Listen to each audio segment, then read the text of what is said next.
Siin kodulinna majas toimub vanalinna päevade jooksul väga palju vahvaid töötubasid. Hetkel näiteks õpitakse meisterdama näpunukke.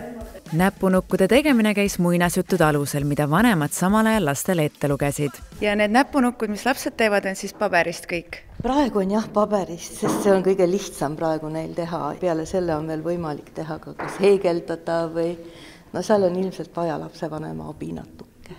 Mis looma sina täna teed? Hobust. Oled sa teinud varem näpunukke? Ei. Mis sa hetkel teed?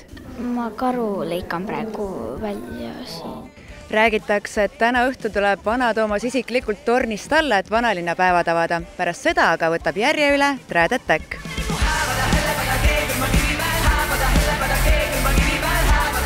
Millist emotsiooni te siis täna õhtul inimestele siin vanalinnas pakute? Nagu ikka, me anname oma maksimumi, nagu igal kontserdil, siis väga tore on üle pika aja jälle Tallinnas niimoodi avalikult kontserti anda ja loomulikult maksimum. Küte! Ja nii nagu torust tuleb, sest et kes teab, kauaks meil neid võimalusi on. Praegu on näha, aga me oleme hästi vaoshoitud just selleks, et õhtul oleks täie energiaga.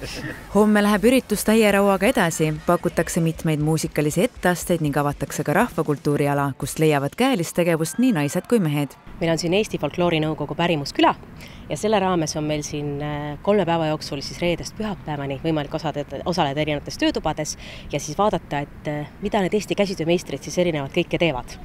Nii et meil on siin toredasti nagu jaotunud, meil tuleb meeste käsitööala ja naiste oma, mitte et kuidagi nagu eraldada neid, aga kuna meie hea partner on Rahvakunsti ja Käsitööliit, siis neil on just see aasta fookuses meeste käsitööaasta.